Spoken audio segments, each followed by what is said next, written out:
Good morning. My name is Don Vivrette, and today is April 7th, and this is the beginning of the It's Your Money series, which we will be doing for the next 6 weeks. And there are various people coming in as we go along here, so I will keep chatting for a moment in terms of where we are. But I welcome you very much. Pete, do you want to make any comments while we're bringing people in? Just welcome everyone. We have approximately anywhere between 175 to 200 people who are going to be participating in the program today. So please be patient. And we've made some changes, and we are populating the series. Delia, welcome. Glad you're here. Thank you. Good to be with you. I want to introduce Dawn. Dawn is a philanthropist, a volunteer, a CPA, a comedian, and an all-around good guy. The series is intended to be purely educational. So we don't have any for-profit sponsors. No one, Delia is a financial professional, but she will not receive any of your information. You will not receive an email from her. You will be in control of contacting her if you want to do business with her. So the whole idea is for this to be educational about money. And we all are a little strange when it comes to money. So we have family history, we have cultural history. Some of us are considered thrifty, others are spendthrifts. So money is just a vast psychological issue that I find absolutely fascinating. And it goes from the individual to the family to countries. And it's sometimes you could say it's all about the money. We named our program It's Your Money. And the reason why we do that is because we want you to be in control of your money. You're going to live longer and be happier if you are. And so a little bit of education will go a long way, no matter at what age. My mother died at 80 years old. My father died at 75. At 80, my mom actually took control of her money, and she lived until 98. So being in control is a big issue. Hello, Delia. Hi. Why don't you pull up your Ask First form? Yeah, let me go grab it. We're going to have 6 different professionals throughout the series, and we're going to do a brief introduction as to who they are. And because in the financial services industry, it's very difficult to tell as to what the person actually does based on their title. So one of the first things is that Delia's got a master's or other advanced degree. She has an MBA. She's been in the business 26 years. What is a CFP, which is, I believe, a designation? It is a designation. You're absolutely right. It's a certified financial planner that's put out by a nonprofit, the Board of Certified Financial Planning. Okay. I asked you to find a page with all the listings of what people call themselves in this industry. Can you pull that up quickly just to give people an idea? I think we're going to need a bigger screen. Yeah, just scroll down. This is all the names of people in the financial services industry. In accounting, you have a CPA and an accountant. In the legal profession, you have an attorney and maybe a counselor. Why do we have 150 different names in the financial services industry? Well, I would first submit to you that there's a fee involved in getting these certificates and the education. So I think that's a big part of it. Every organization wants to get in on it, and they charge a fee to do it. So that's one reason. Two is People tend to believe that if you have a designation after your name, no matter if the designation is worthwhile or not, you somehow are more believable. Yes, and I'll tell you what, the Securities and Exchange Commission, which regulates us on a federal level, insists that we are not allowed to use the initials RIA for Registered Investment Advisor behind our names for that very reason. Okay, let's go back to your Ask First form. Okay. By the way, this is the FINRA website, which we're going to be visiting just in a little bit again, but I just wanted you to see how many designations are out there. So it makes it very difficult for a consumer to figure out just on who is who and what is what.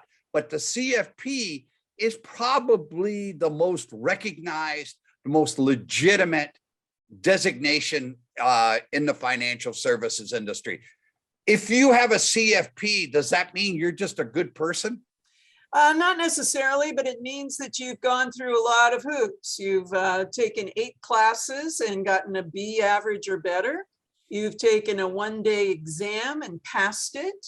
You've got 3 years of experience supervised by another certified financial planner before you can even use those initials after your name.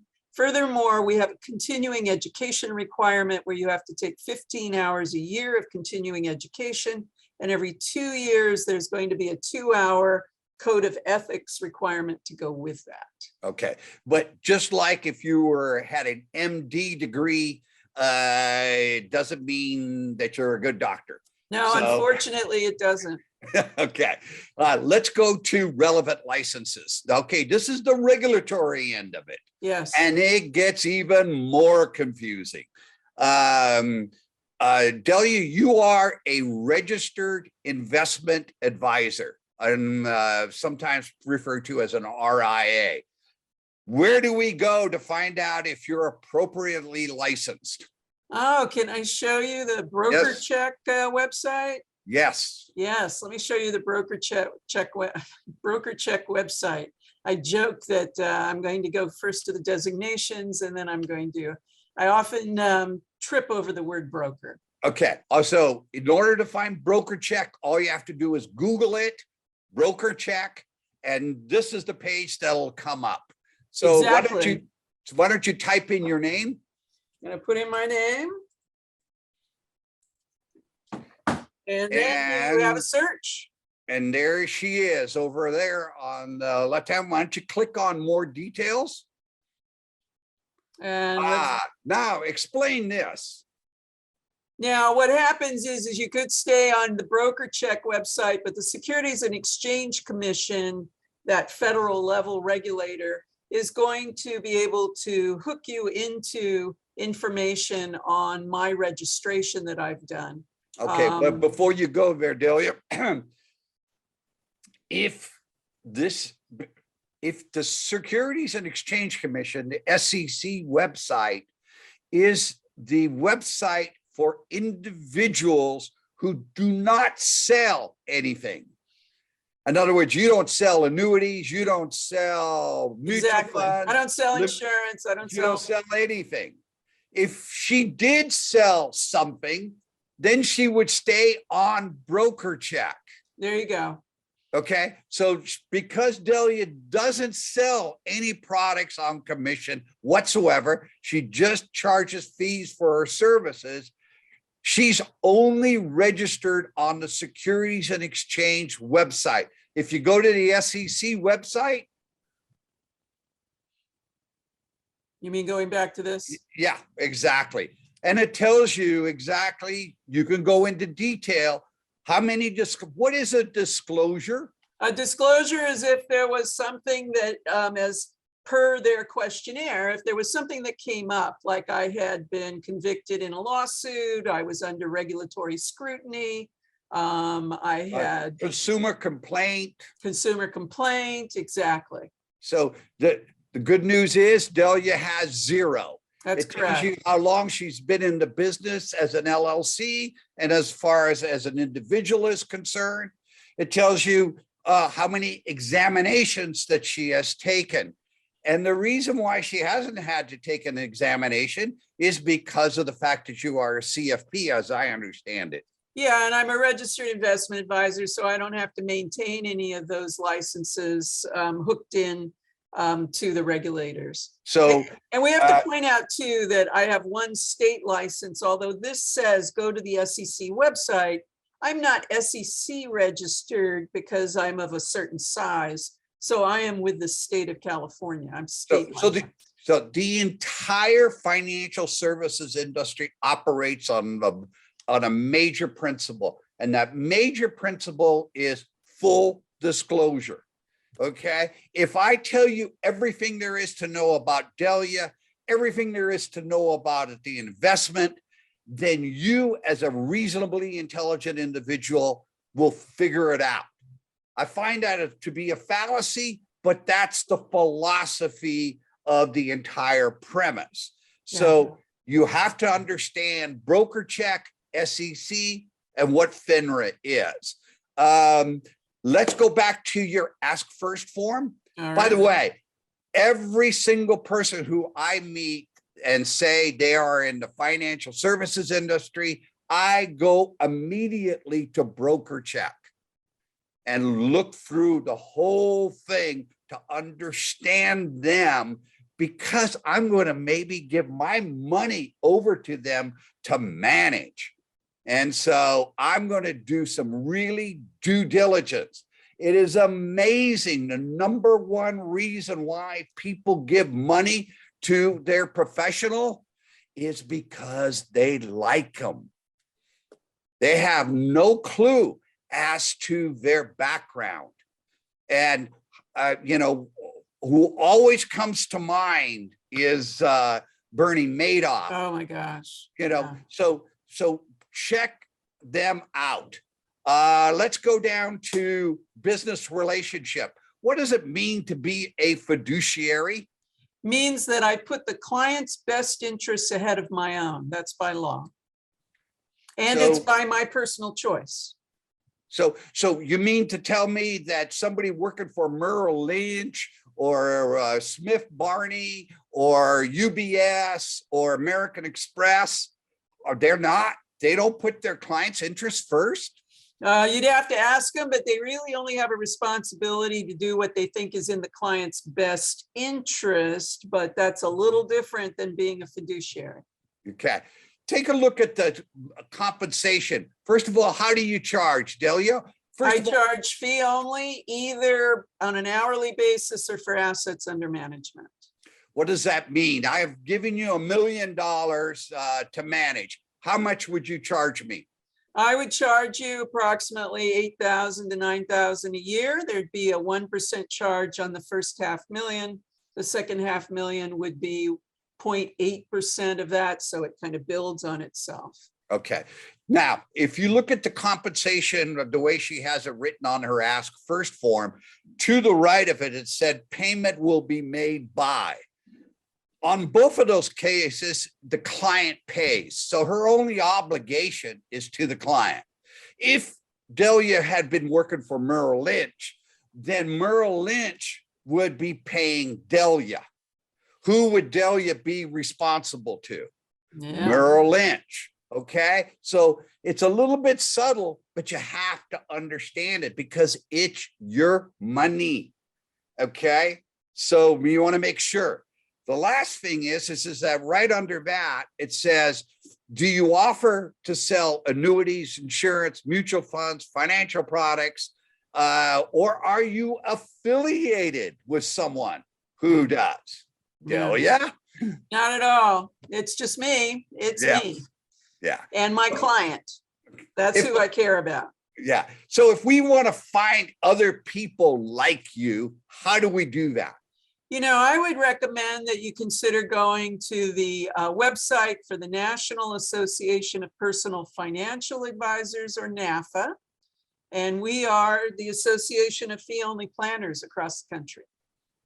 So, and you can put in, as you can see on the screen, you can put in your zip code, and then you would be able to get individuals who are fee only, who do not sell product, and who are qualified under NAPFA. How many financial advisors do they have nationally in their program? Boy, that's a good question. I would say we're probably now around 4,000 or more. Okay. So I've had excellent luck finding fee-only fiduciary financial advisors going through NAPFA. Let's see. Let's go back to your Ask First form. All right. And there it is. Can you scroll up just a little bit? Of course. The other way? Scroll down. Scroll down. Sorry. I know. A little bit more. Okay. The last part, she certifies that the above is true and correct. And so this little piece of paper, because she has signed it, is that if any of the information, if any of the information in here is not accurate, you will be having a winning lawsuit against Delia. Okay. The value of the Ask First form is amazing. How long did it take you to complete? Oh my gosh. 5 minutes. It took longer to scan it and send it to you. Yeah. Whomever you use as a professional, ask them to complete the Ask First form. And if they give you any hard time about, hey, I don't want to do this or whatever, what should you do, Delia, if they're afraid of filling out this form? Move on. Yeah, run, don't walk. Okay, let's go to the outline. All right. Let's go to slides. PowerPoint. Here we are. There we go. Let's get going. Now you got 25 slides. We have approximately just a little bit over an hour. So I will try to keep quiet. Well, we've already covered the issue of independent versus advisors associated with a brokerage firm. So we've used, what we need to know is that if they talk about being affiliated with a firm, they might be calling themselves a registered representative, which is another way of saying broker. Although they may call themselves an advisor, but that's when you're going to ask them if they're actually a registered investment advisor. Yeah, it's a little confusing because they might be affiliated with a bigger registered investment advisory firm up above them. But the key is, how do they get paid? Okay, so in the program, individuals such as Delia, we call financial advisors. Okay, we do not call somebody a financial advisor who is a broker or who is receiving a commission for a recommendation that they give. We don't, that's a broker. That's the definition of a broker. That's okay, exactly it. We only call financial advisors who are fee-only fiduciary in the program. So That's talk a little exactly bit about, go back to the methods of compensation. So some people are going to get compensated on commission only, and that might be certainly if they're selling a product. They might be offering a fee plus a commission, and sometimes they call that fee-based or fee offset, which, I'll sell you this product with a commission, but we can offset the commission if you pay me a fee. So fee-based, fee plus, these are kind of interchangeable, although some people are mistakenly using the term fee-based when they're really looking for a fee-only advisor. So you have to get through all the fog and make sure you clarify how they're paid.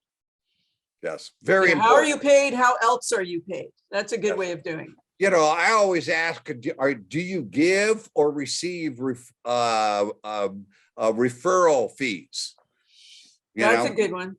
It's just incestuous how it's all about the money. So you want to make sure that the individual is not looking out for their own interest, but they're looking out for your interest. Exactly. Let's go to the next slide. So we've talked about some of these designations. Again, if you're an independent fee-only advisor, you have your own firm, and the regulators call that a registered investment advisory firm or an RIA.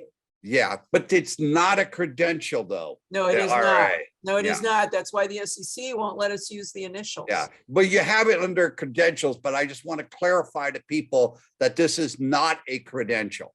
Exactly. It's like getting a driver's license. I Yes. mean, I Yes. studied 2 weeks to get a registered investment advisor license. So it's not a credential. You don't have to spend years in school to get one. That's right. That's right. So, but a credential would be a certified financial planner. It would definitely be somebody like a chartered financial analyst. And the insurance industry has the chartered financial consultant designation. You study, you take an exam, you meet other requirements. That's what those designations are. Yeah. And then, of course, those credentials usually include some kind of experience, and then you have to take a look at whether you feel like you've got a fit based on what they do, what they specialize in, and what their credentials are. Yeah, and people put rapport and trust first, Yeah. and then put the credentials and experience, the fees second, and you need to have it in reverse. Let's go to the next. let's hang on for just a second. There's a question, I think it's a really important one to do now, is what's the difference between a broker being, or a person being in the client's best interest as opposed to a fiduciary? I think that, go ahead. The regulators, first of all, FINRA is the operating control organization that develops definitions for this. And so right now in the regulations, fiduciary has become a very key word that consumers are starting to grasp. The regulators and FINRA, made up of all the brokers, have come up with their own definition of what a fiduciary is. And so, and it's almost a hybrid. It's not really what's in your best interest. And it's totally confusing.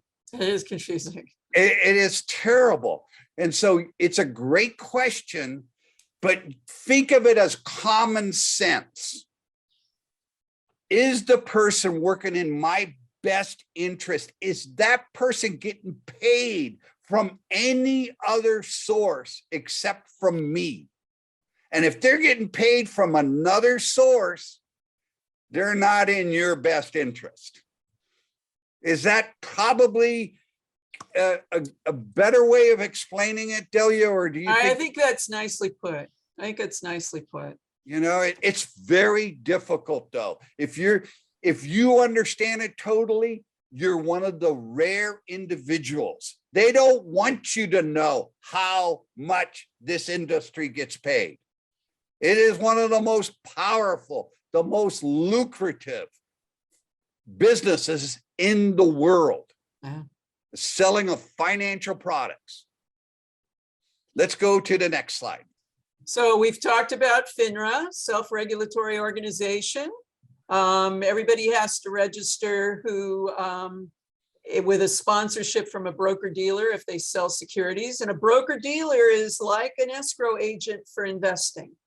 The Charles Schwabs, the Fidelities, the Merrill Lynches, they're going between a buyer and seller when we exchange securities. I sell because there's a buyer on the other side. Compare it to real estate. First Team, Coldwell Banker, all the real estate agents. Real estate agent sells a piece of property, they cut their commissions with their broker dealer. Same thing in the financial services industry. They just try to fancy it up a little bit.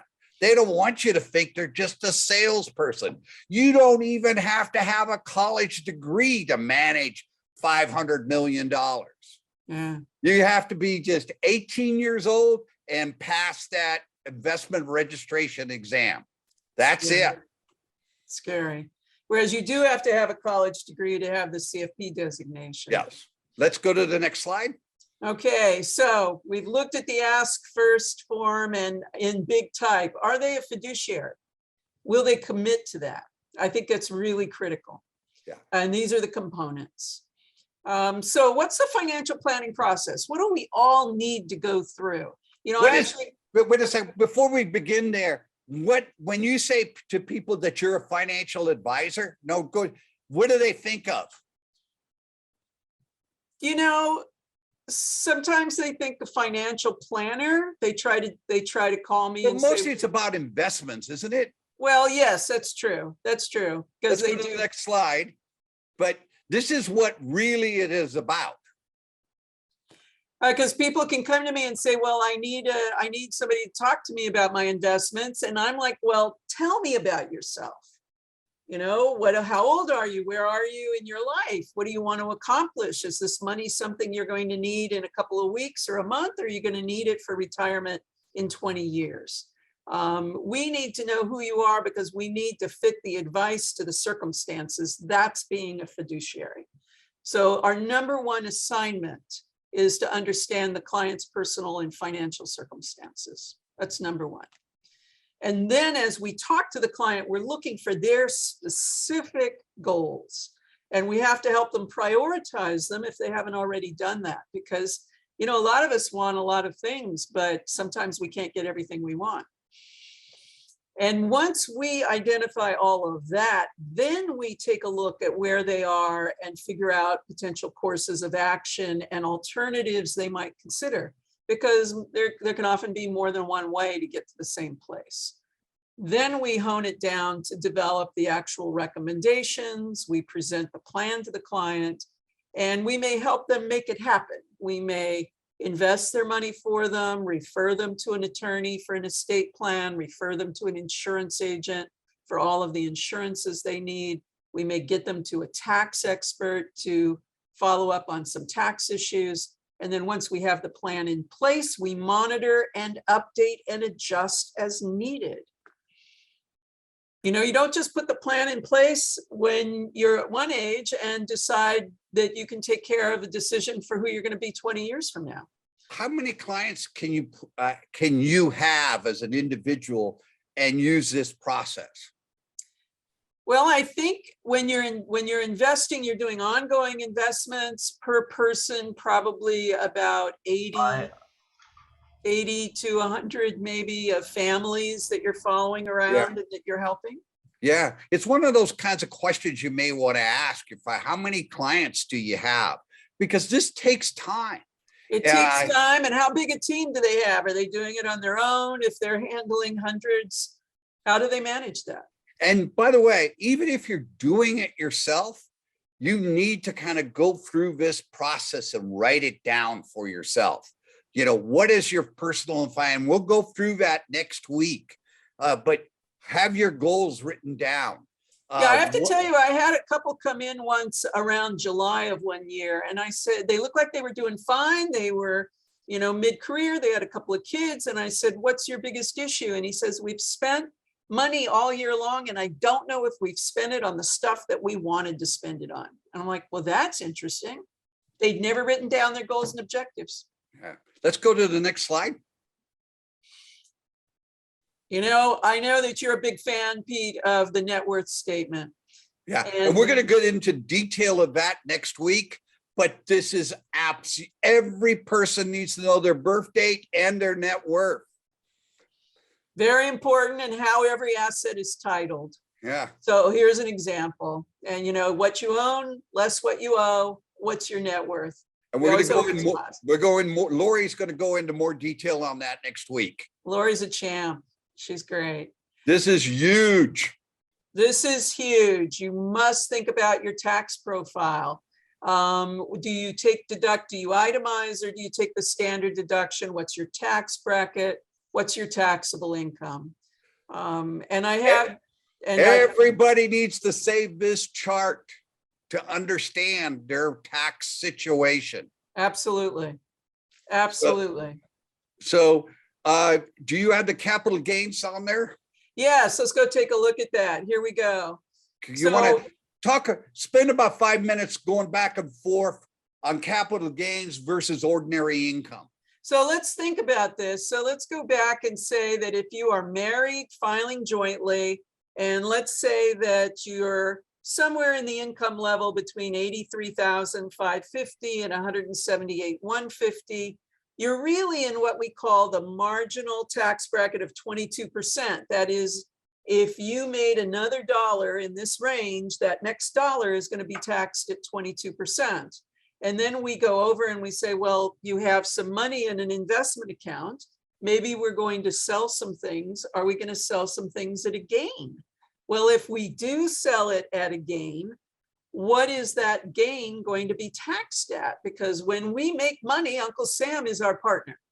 Whether we take money out of a retirement account, or in this example, whether we take it out of a taxable account. So Uncle Sam says if you get some dividends from stocks that they call qualified dividends, they qualify.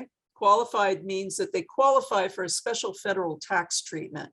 In this example, it's all based on your income. So here we see that married filing jointly, and we've got that middle range of income. We see on the chart that income level of 83,351 to 517,200. That's a big, wide range. And it says, hey, if you either get a qualified dividend and you're in that income level, or you have what's called a long-term capital gain. You sell an investment that you've owned for 12 months or longer, and you make a gain. Uncle Sam is going to tax you at only 15% of that on the federal level. Now that's really important. Let's remind ourselves, wait a minute. Well, I was in the marginal tax rate of 22% for what we call ordinary taxable income. I earn an income, maybe I get some Social Security that's taxable. So I make another dollar of ordinary income and it's taxed at 22%. But if I have a taxable account, and I have either qualified dividends or I have a capital gain from something I've sold after 12 months of holding it, I'm taxed at only 15%. Or zero. Huge. Or zero, depending on what my income is. I could have $83,000 worth of capital gain income and I pay zero. As a married couple, exactly. But if you had that income as a married couple, you'd be in the 12% tax ordinary income tax bracket, that marginal tax bracket. That's why we're going to get into it a little later, but that's why annuities are so horrible, because it's ordinary income. Yeah, we like to say that they transfer capital gains into ordinary income. Yeah, all your income from pension plans, Social Security, IRAs are all ordinary income. Exactly. And it's not what you make, it's what you keep. You have to take a look at what the net effect is of that income. And this is where, if your broker or financial advisor is not speaking to your CPA, they're doing you a major disservice. When people come to me and they want advice on their taxable accounts and their investments, I say, bring me the cost basis. Now, that's a term we haven't quite used yet, but it's your original cost or anything else that's added to it that says, here's where you started, you sell it, here's where you benefited, here's where you sold it, how much is the gain, and we figure out where you fit on this chart because of your income. If you go back to the other slide. This one? Yeah. If you were in the top 1% of income in the world, what do you think your income bracket would be, Delia? Well, I mean, it looks like as a married couple, you'd be in the 37% or higher. In the world, what income level would you be? Oh, you mean what, the actual dollars in billions? Yeah. In billions? No. What do you think if what do I think they pay in taxes? No, what do you think is that the top 1% make in income in the world? Gosh, I would have 50,000. What? Yeah, 50,000. No. If you just seclude the United States, the top 1% is 500,000. Wow.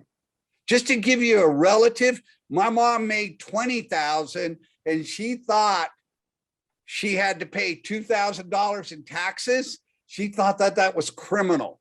Oh. everybody believes that they're paying too much in taxes. Of course. But it has to be relative. You have to understand what other people are paying, or what income, how do I compare my income to other people? So only 1% of people in the United States make $500,000 or more. Mm, So marginal tax rate, need to understand them. absolutely. By the way, are there any big major changes in taxes from 2021 to 2022? I'll tell you, I think, not major. We get to give away $16,000 a year per person instead of the old 15,000. We could die now with $12,060,000 per person. I hope everybody on this webinar has that problem of having too much. And probably the biggest change is that if you are of an age where you're getting ready to take out required minimum distributions from your retirement accounts, there's actually been a change to the life expectancy table in that calculation, which the old table would have had you taking out more just last year. And this year, you would save about 7% on that required withdrawal, which you have to pay taxes on. So again, if you have a retirement account, Uncle Sam wants us to start taking that money out if we got a tax deduction to put that money in. We're going to spend quite a bit of time on this particular table and in the It's Your Estate section under the retirement planning workshop session.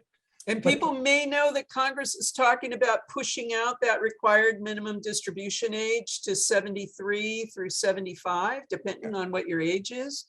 Yeah. So the changes aren't done yet. The financial world and taxes are very complicated. And I don't manage my own money, and I do this program. I think I'm fairly familiar with most, but it's complicated. You have to spend a lot of time on it. It's worth your while to find competent professionals in the tax area, in the financial planning area, to help you navigate this whole situation. It's just not easy.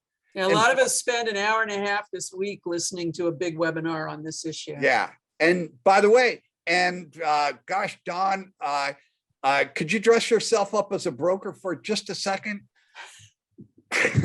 You want me to stop sharing? We got to see. Yeah. Guess not. Don, where are you? No, okay, let's go back. I'm working on it, Pete. Hang on. I didn't know I had to be ready for this. Yeah, I know. He was doing it before the session started, and I thought it was kind of attractive. There you go. That's our favorite. Yeah. People in the financial services and world do not look like Don. Okay. Thank God. But be aware that everybody wants your money. Let's go back to the outline. Wait, so as long as you've made me do this, I'll ask a question. Okay. Is it appropriate for a financial planner to charge her a financial plan? What would be a reasonable fee? Boy, that varies. Some people work hourly, some people charge a flat fee. I've seen fees in the $3,500 for an all-inclusive program, or $1,800 or $1,500. I charge by the hour. I charge $350 an hour plus some preparation fee. Yeah, there's also financial advisors out there, financial planners, who do not charge anything for the financial plan. It depends on the level amount that you give them to manage. It's Right. very difficult to manage another person's money without some kind of a plan. And so a lot of people then will come to me and say, well, but I only wanted the plan, and people I'm talking to insist that I have to bring over money that they manage and pay for every year in order to do the planning. So you have to look around and see what you're interested in and what would best suit you. Yeah. And that's why you need to interview at least 2 to 3 different people just to understand how the fees are being paid, what you get for your fees. You know, it's not easy. You can't look up in the yellow pages and say, okay, this is the financial advisor I'm going to have. There you go. No, it's very personable. Let's go back to your slides, Delia. Let's Okay. go to the next slide. So we have to look at total return. That was my point. It's not what you make, it's what you keep. You always look at total return. Income from your investments plus appreciation are going up in value. Some people think, well, I want municipal bonds, state municipal bonds, because they're free of California and federal income tax. But you might be in a really low tax bracket, and maybe that doesn't apply to you. Maybe it's not really appropriate. And then my big one is people have been coming to me with money in taxable accounts that they have in actively managed mutual funds. And last year was a very busy year in the investment world, and these people got hit with a lot of distributions from these mutual funds. They are required to share with their shareholders to push out any income, any capital gains, any ordinary income and interest that they generate.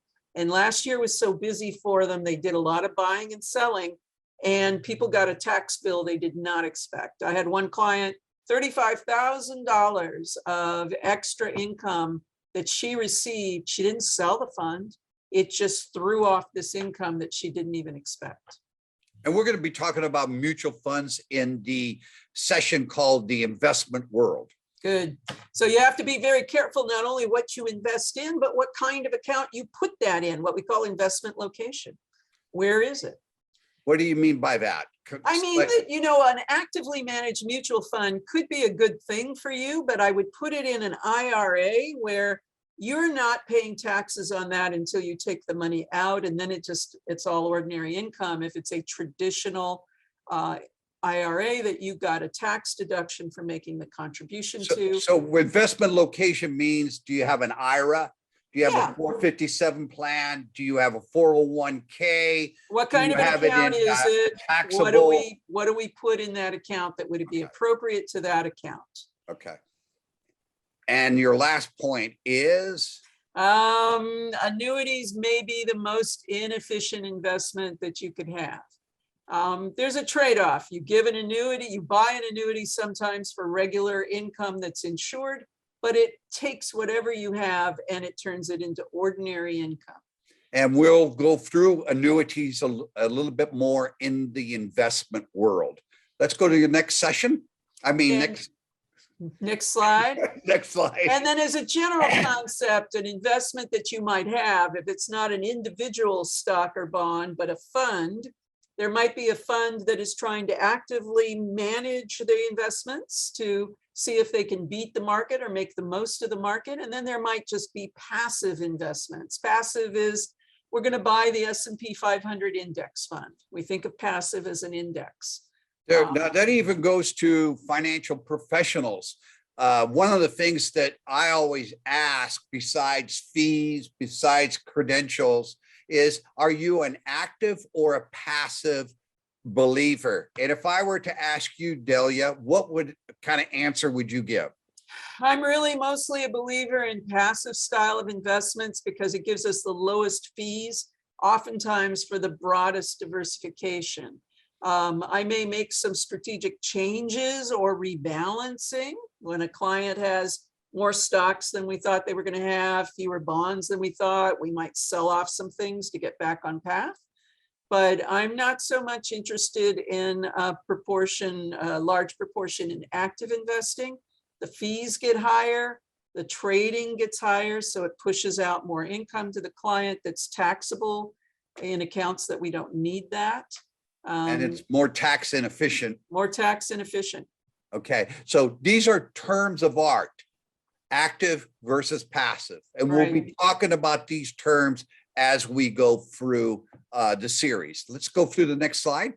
And then, of course, when you retire, when you think about retirement planning, you have to think not only of where that money goes now as you're planning for retirement and whether you're getting a tax deduction or not for those contributions, like your traditional 401ks or IRAs, where you get to reduce your taxable income when you make a contribution. The earnings grow tax deferred, not tax-free, tax deferred in those traditional accounts, because Uncle Sam wants you to eventually take that money out. And when you need the money and it comes out, or when you're required to take it out, it's going to be 100% ordinary income. Is it I find that many individuals say, you know, I need a professional because I can't figure out my employer's 401k plan. Is that a now all of a sudden, do I keep that 401k plan? Do I roll it over? I mean, when all of a sudden you stop having that income, it becomes, you got so many choices. I mean, is this kind of the period of time where you see more clients than most? Or Absolutely. And we need to know that that retirement money is a huge source of income for all advisors, including the broker industry. And they're all looking to get those 401k rollovers to an IRA that they can manage. But we all need to pull back, all of us, and take a look at what kind of fees do you have in those 401ks. They might be really cheap. The fees inside the funds might be really cheap. Are you going to be better off moving it to a professional who's going to charge you to manage it? Would you be better off sending it to some place where maybe you could use some passive index funds and invest it yourself? Or would you like to check in with a professional every now and then and get kind of a hybrid blend of the two? even Social Security is not easy. Social Security gets complicated because although California doesn't tax it, depending on your modified adjusted gross income, up to 85% of your Social Security could be included in your taxable income. But you could take Social Security at 62, or you could wait till you're 71. Yeah, exactly. And what I find is most men take it early because they think they're going to die young.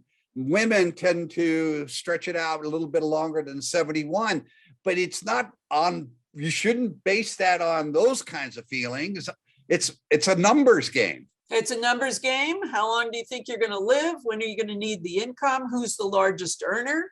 If they leave behind a spouse, when they take their Social Security is going to make a big difference to that spousal benefit for their surviving spouse if that spouse didn't have a large income where they paid into Social Security. And let's not even get started on people who work in a government job where they may not have paid into Social Security, but they have some Social Security or their spouse has some. School teachers. School teachers. Yeah, School teachers.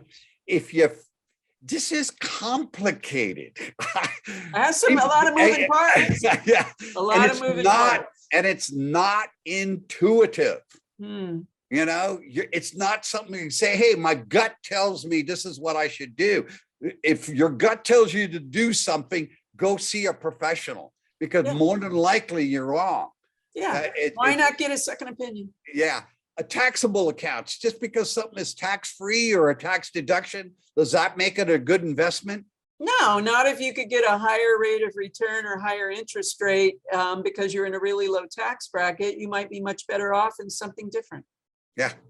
And there's risks everywhere. And we're going to talk about that just a little bit, but let's go to the next slide. So this is just the kind of nest egg or amount of money you might need to sustain certain spending levels. And it really would depend on how much interest or rate of return that investment is getting. If you're in a, well, we'd all like a 2% CD these days, but if you're only making 2% rate of return, that's what ROR is, and you need $100,000 a year, you'd have to start out with $3.5 million.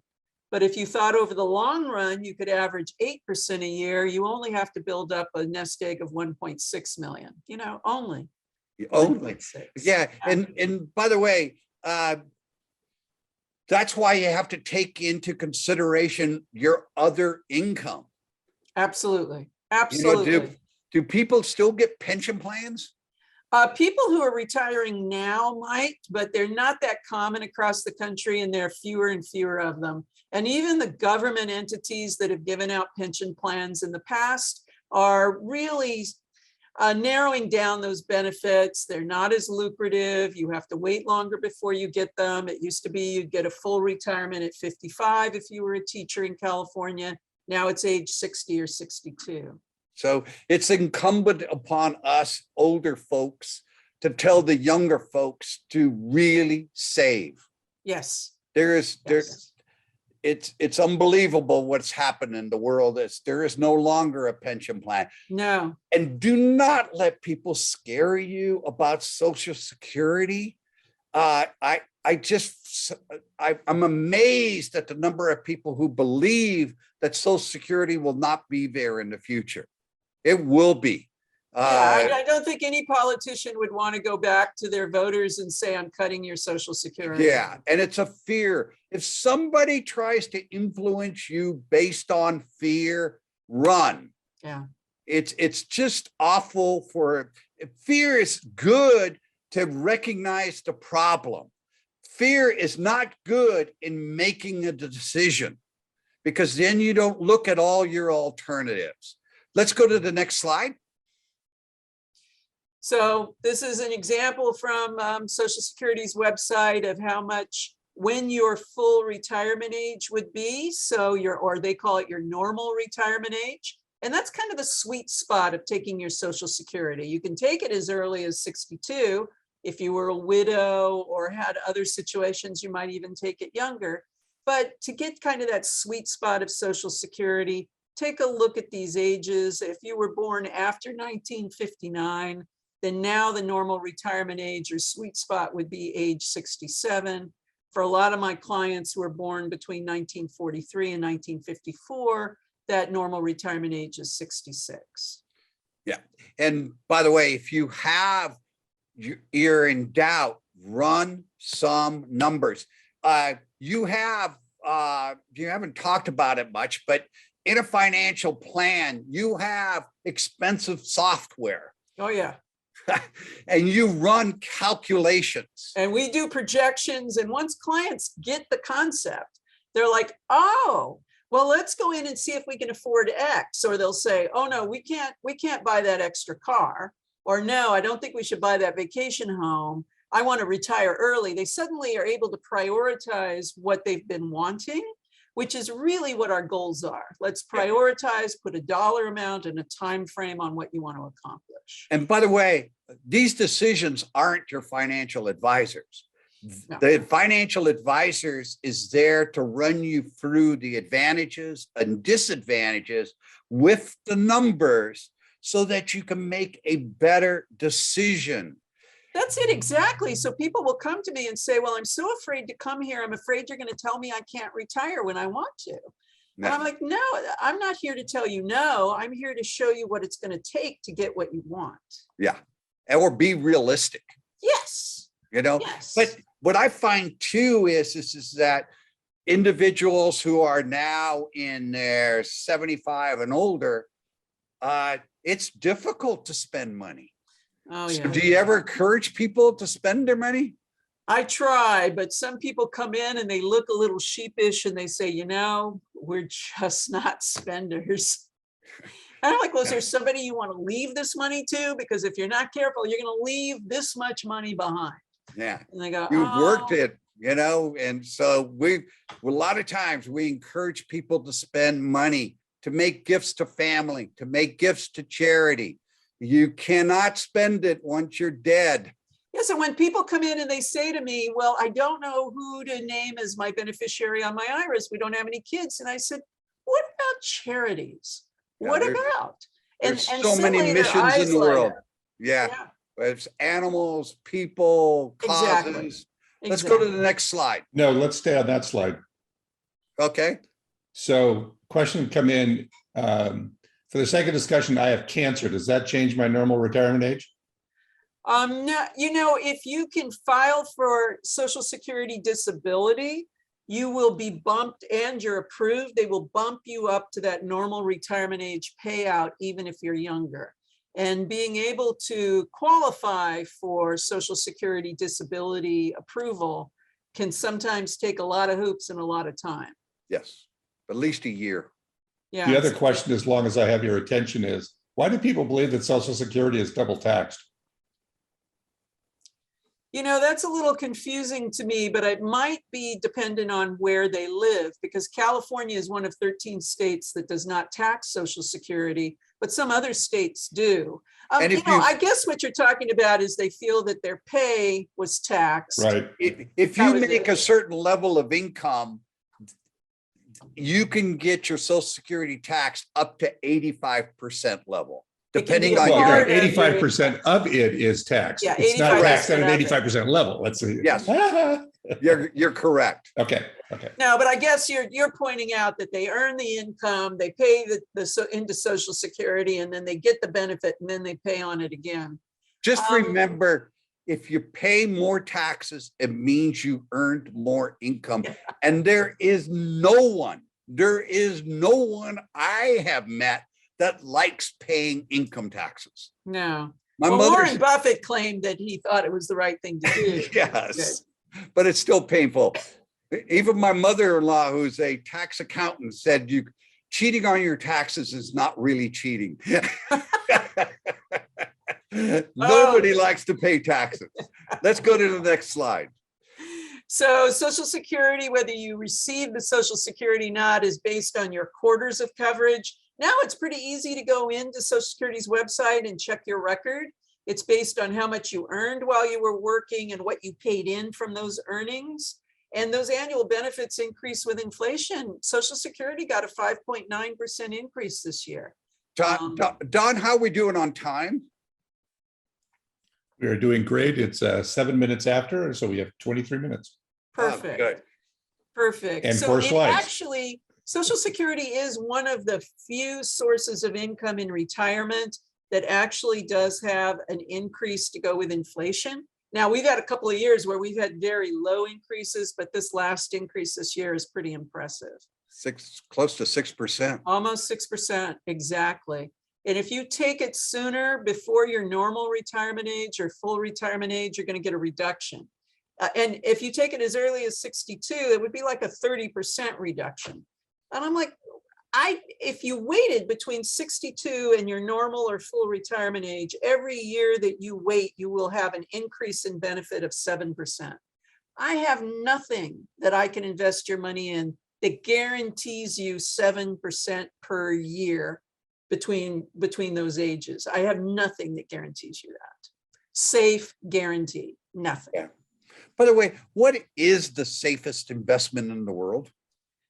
Well, the world pretty much thinks it's US Treasury bonds. US Treasury debt is considered the so-called risk-free rate of return, and is a benchmark that all investment professionals around the world use to say, am I getting better than the US Treasury? Am I getting less than the US Treasury? I have to take some risk to get better than get a return that's higher than treasuries. And they look at that delta or what they call an equity premium. How much did I make over and above a safe floor? Okay, let's go to the next slide. Sure. So here we have this year what the maximum benefit would be for a typical retiree if they had paid in their entire year. And of course, some people drop out. Some people may drop out for family or education reasons. They may go into a government job where they don't pay into Social Security. But if you worked in a job where you paid in every year, the average would be at age 62, 2,364. At normal or full retirement age, as Social Security calls it, would be 3,345. And by the way, between your full retirement age and age 70, if you wait, that benefit goes up at 8% a year. And I definitely don't have anything that guarantees you an 8% a year return. But at age 70, if you had paid in your entire life, a typical retiree, you could get $4,194 a month. I'm 85 years old and I didn't save much money, but I did buy a house here in Laguna. What do you think if I came to you and said, hey, I saw this commercial on TV and they said this reverse mortgage is, wonderful. What kind of process would you go through to review my situation? Wow, I'd want to take a look at what all your expenses are and your wants versus needs. I want to take a look at what income you have. I'd want to see your taxes to see if there's something that could be done to lower your tax burden. A reverse mortgage can be a tool that's worthwhile for people, but the difficulty is that it eats up equity in your house pretty quickly. And a lot of times we need that equity for future long-term care needs. I actually had a woman who came to me who wanted who wanted a reverse mortgage. She wanted to keep the house that was on the beach, but she wanted a reverse mortgage because she couldn't afford the mortgage. I talked to a reverse mortgage salesperson and he said, no, Delia, I do not recommend it. It is going to eat up her equity in 10 years. She's only in her mid-70s. She might need that money for long-term care. And we looked at her situation and I recommended she sell the house instead. Yeah. And she did, and she's very happy. Yeah. So reverse mortgages are something to look at as a last resort. Something to look at as a last resort. It might fit you. I've had a couple of clients who've done it and they've done the right thing. Yeah. And for others, I've said, let's look at some other alternatives. You know, one of the biggest questions or most often asked questions of me is this a good investment? Hmm. And, you know, yeah, just like you. What's your situation? Remember Yeah. that first step in financial planning. Exactly. Who's What are my your client? goals? What's their situation? What It's are their an- resources? Yeah. It's impossible to give a quick answer. You Yeah, know, everybody thinks, well, but don't you know, I just want to make a lot of money. And I'm like, well, now wait a minute, wait a No. minute. How much risk can you take? What's your Yeah. situation? Yeah, goes on. Yes, Don, did you have a question? Yes. So questions come in that, so long-term marriage, getting divorced, does half of the Social Security go to the spouse? And if that's the situation, then what's the whole thing with the NRA number? Oh, the Normal retirement age, not the association. So what's the issue with the normal retirement age and what does that have to do with divorce? Whose ages do we use? In So if I trying, get half of my spouse's retirement, but I'm younger, do I start getting my retirement now, or is it based on their age? no, well, you can't qualify in if it's a divorce situation and everybody's alive, then the soonest you can file for Social Security would be age 62. It's different if the spouse had passed away. Then a widow or widower's benefit could start at age 60. But you have to know that if you take it sooner, you're going to get less than if you take it later. And it might be that it gets off, there's a lot of moving parts to Social Security and divorce and There's a lot of moving parts in families. You know, That's divorce just being one of them. fair. You know, it's second marriages, children from a first and a second marriage, individuals who are children who are spendthrifts, individuals who are who's going to care for me in my old age. I mean, the dynamics It's crazy. is just huge. And that's why every person's situation is a little bit different. And the negative part about our program or any program is that we're giving generic information and it doesn't apply to any one individual.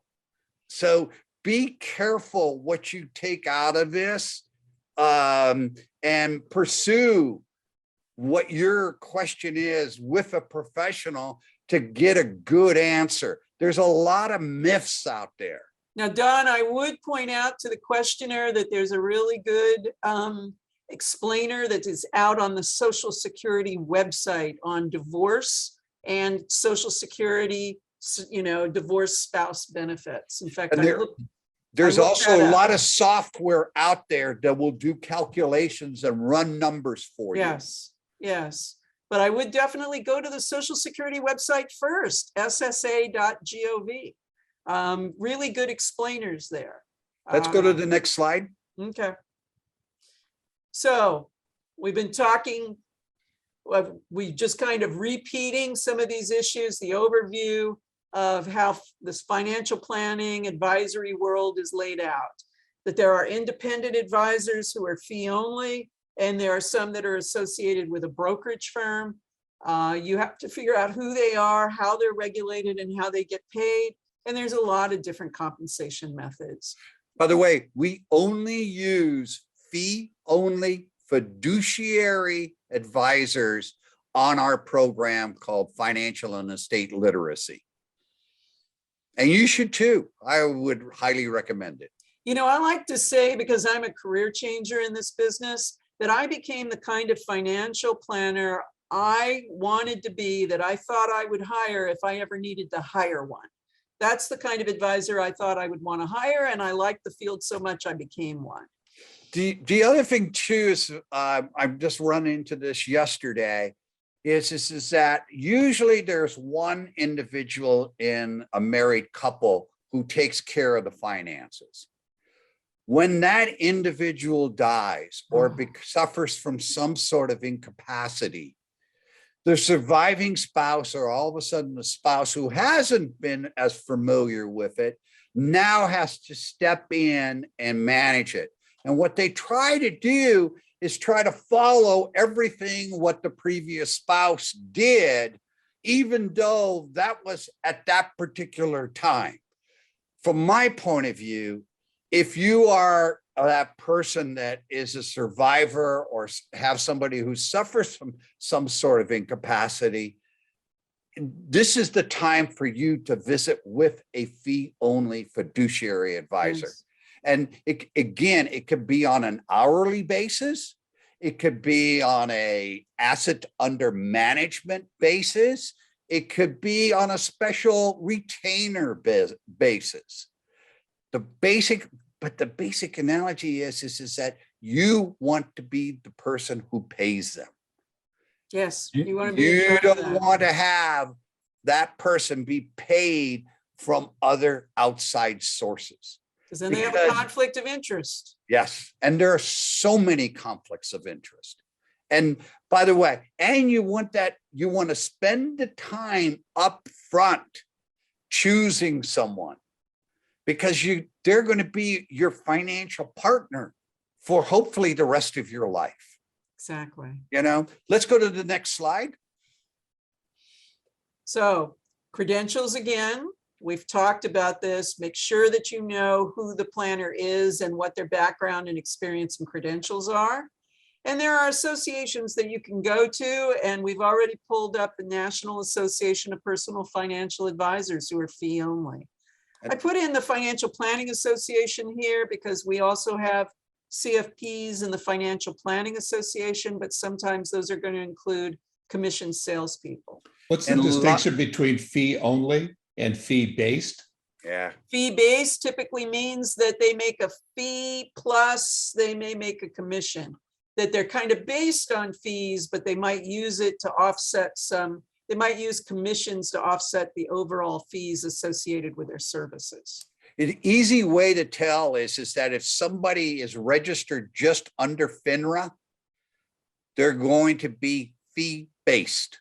Or if you look at their business card, they have to put an affiliation with a brokerage firm if they have, or a broker dealer if they have some kind of commission or broker affiliation that sponsored their license and through whom they work.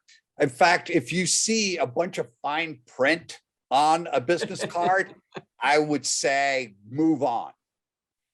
It's complicated. There's another thing called hybrid registrations, where somebody is part-time as a fiduciary and part-time as a salesperson. The problem is, how can a consumer tell when they're acting as a fiduciary and when they're acting as a salesperson? It's almost impossible. Right. So you want to get to that point where you're saying, is this 100% of how you work? And that's when you look at their Form ADV, their disclosure document that you can get online at the brokercheck.org or from, through the SEC, or you can, they're supposed to give you a Form ADV 48 hours before your engagement. And if you want to do it yourself, you can. Yeah. Keep it simple, stupid really pays off in the financial world. Go to a Vanguard mutual fund. Do some of the homework that Delia has described. Write down your goals. Understand your net worth. Understand where your income is. Understand what tax bracket you're in. Exactly right. But you can do it yourself. It just takes time and effort. Yes, but it also makes a financial advisor relax a little bit, because the individuals coming to them are more educated, they're more informed. We can't give advice to people if they first don't understand the context and the items that we're talking about, the issues that we're talking about. Yeah. We're not trying to push a financial advisor on you. No, Okay. So, but that's we why want we're you, here teaching. but we want you to be smart with your money. Delia, why don't you stop sharing Okay, since that was your last slide? sure thing. Are we going to introduce Trevor? I wasn't- Trevor. I'm just going to introduce Trevor. You can if you wish. I don't know if Trevor's here. Is Trevor our We see Trevor, but I don't know if Trevor Trevor is the president of financial and Trevor is estate here, literacy, estate literacy, There's and Trevor. Trevor will be take Don's place in one of the sessions Couple weeks. Yeah. in a couple of weeks, and he will be lurking in the background as often as possible. And you hopefully show your wrist. You just broke it. Oh, no. So anyway, okay. We can't hear you, Trevor. Q&A. You're muted, Trevor. Q&A, Don? I know. I went, oh, he went away. Never mind. Okay. Couple of Q&A things. One is that it relates somewhat to what you just said. Do you recommend a financial planner be separate from the one who manages your stock portfolio? I don't think they have to be. And what I would like about that is I don't want somebody, when somebody manages your money, as Pete said, they have to know your financial situation. And a lot of times they make it happen through your investments. So ideally you would have those two entities together.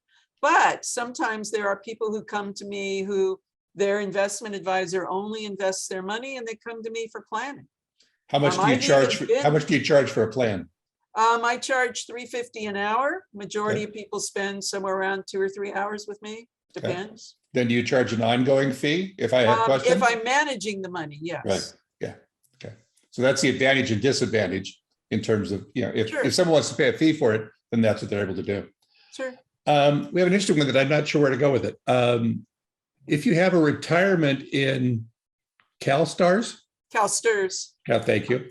Do you pay it into Social Security? Is my benefit less from Social Security because of that? Yeah, there's something, this is kind of a subspecialty of mine. There's something called the windfall elimination provision, and a lot of teachers know about this, is that if you paid in fewer than 30 years of substantial earnings into Social Security, then around 1993 or so, the federal government passed this windfall elimination provision, and it says that basically they're going to reduce your Social Security by some formula based on how many years you paid into Social Security or didn't pay into Social Security.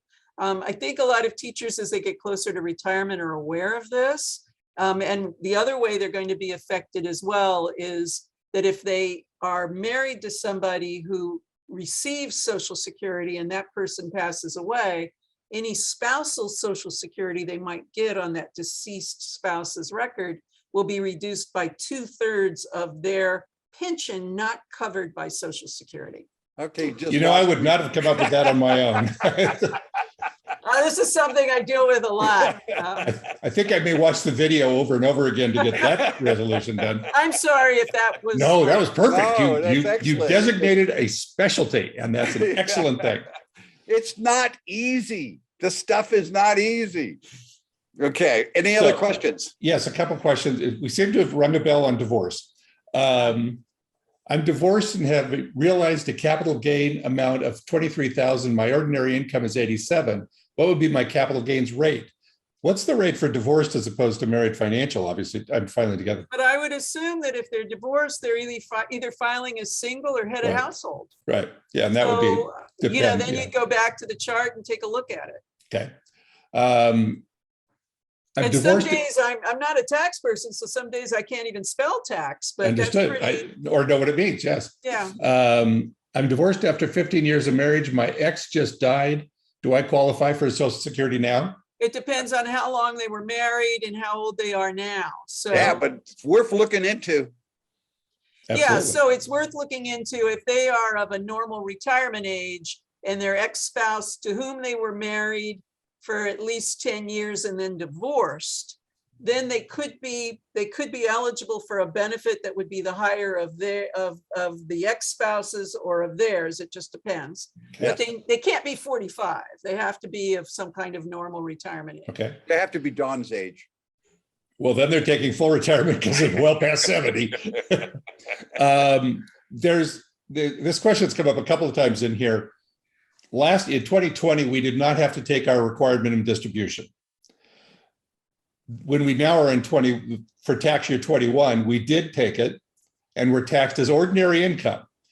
There's an individual that feels very strongly that we're double taxed because we had a year of not taking it and a year we did. And when it came in, ordinary income tax is not doubled in the rate. And your required minimum distribution is only what was taken out for 21. Yeah, I don't get the double tax. I would say you got kind of a 50% discount. Yeah.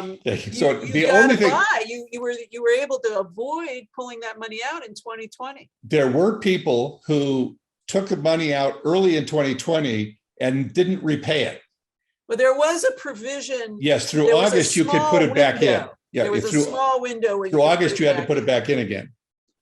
And I need to point out that people who are fortunate enough that they don't need the required minimum distribution and they are at least 70 and a half years old, a great QCD. way, pardon? QCD. Yes, a great way to reduce your taxable income in retirement and still meet your charitable giving goals are to do what's called charitable qualified distributions, or as Don says, QCDs. Which incidentally is why you should take the estate class tomorrow, because we will cover QCDs That's awesome. in the retirement session and also in the charitable giving session. You guys provide so much education. This is great. it overwhelms us into 2 days. There have been a couple of questions in terms of estate tax and other things, and I've said, let's defer that over. Yeah. So we're a couple of minutes to the end, and we have a couple of other random questions that we'll deal with separately. I want to thank both of you for the session that we did.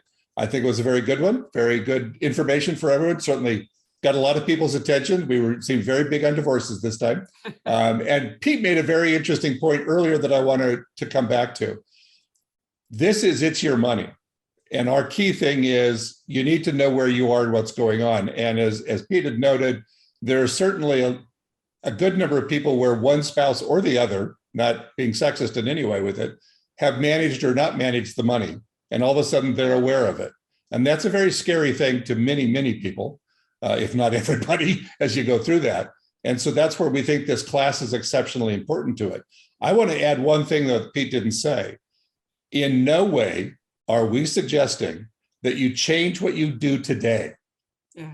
Listen, go through the whole course, talk to people, and then make an informed decision on what you're doing. We are in no way suggesting, oh my gosh, I have to get rid of something or do something today.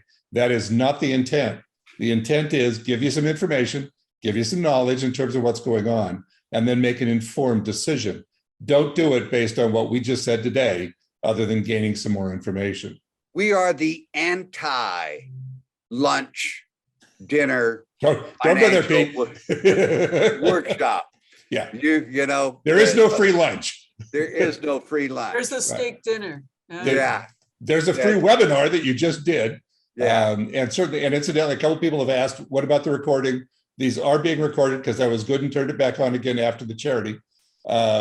They will be posted on the same website where you get your material. And I had put that into a chat along the way. So that is available. Normally it takes a few days. I hedge my bets and say it will be there before next week, but it may well be there by the weekend. We don't know for sure. And we're going to try something new this year because we're just doing the 6 weeks instead of the 8 weeks. That if you want a free, no charge, no obligation, kind of a Q&A privately through Zoom, let us know and we'll try to arrange it with a volunteer professional involved. And after the 6 weeks are over. So again, this is all about wanting you to get educated. The wonderful thing about having the sessions on the website as well, a lot of times we get why don't you offer this to our children? We're too old. No way. Most of the individuals who are married here, living here in Orange County, the average lifespan is in your mid 90s. So, you've got time to make changes and to get a handle on your money. For your children, send them to, they know everything already, by the way. So you could send them the video and hopefully they'll get something out of it. But the bottom line for as you're younger is save, and Time value of money. yes. And we'll talk more about that next week. I thank you both very much. We're on time at 11:31. And next week, we will carry on. So Okay. we'll do a financial Thank you, planning Delia. one. It's good to be with you. Take a look at the workbook that we put on the site. It sort of follows along and can give you some ideas to think about things and where they're going. So I thank you very much. Have a good time. We'll see you next week. See you. Thank you, everyone. Don.